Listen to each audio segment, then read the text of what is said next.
Do politicians piss you off as much as they piss me off?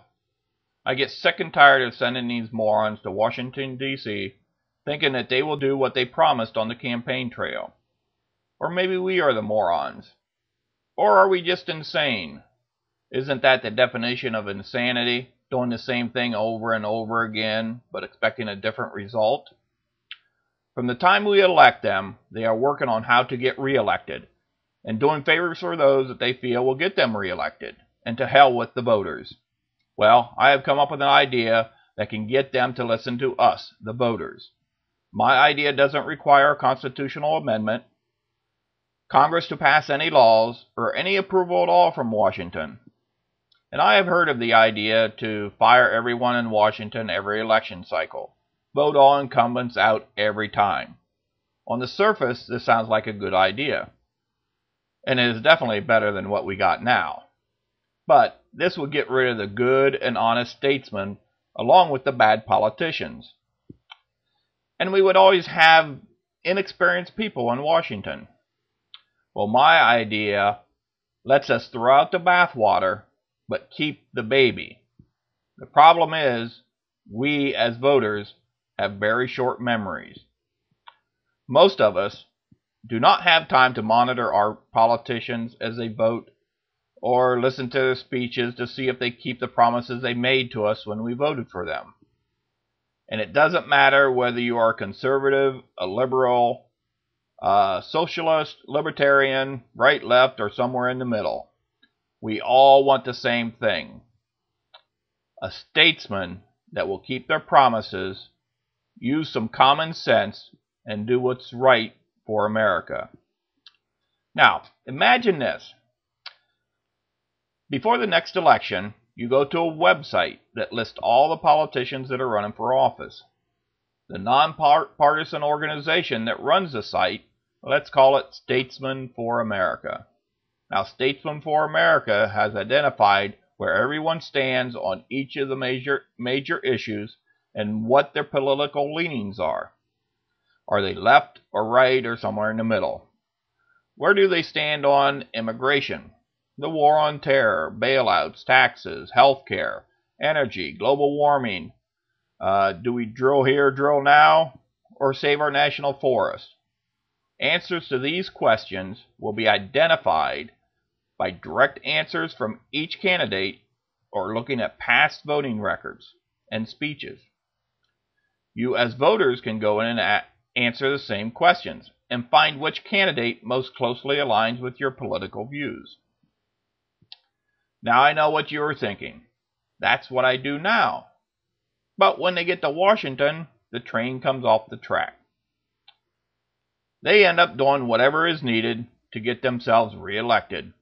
Well, that is what I hope they'll do. Because the only thing that will get them reelected is by doing what they promised. Because we, the voters, will be watching them now. Oh, you're looking a little bit confused. I guess I should maybe tell you the best part about this plan. It will not only provide you information on where they stand on issues, but also what they do after they are elected. Let's say they promised women's right to choose, but voted to restrict abortions. Or if they promised to drill in Alaska, but decided to save the polar bears instead. Well, Statesmen for America will be watching. They will be graded on how well they stuck to their promises. If they get a grade of 100%, that means they did exactly what they promised. If their grade is 50%, that means that you can believe about half of what they say. So when you find a candidate that looks like they agree with you, take a look at their grade next.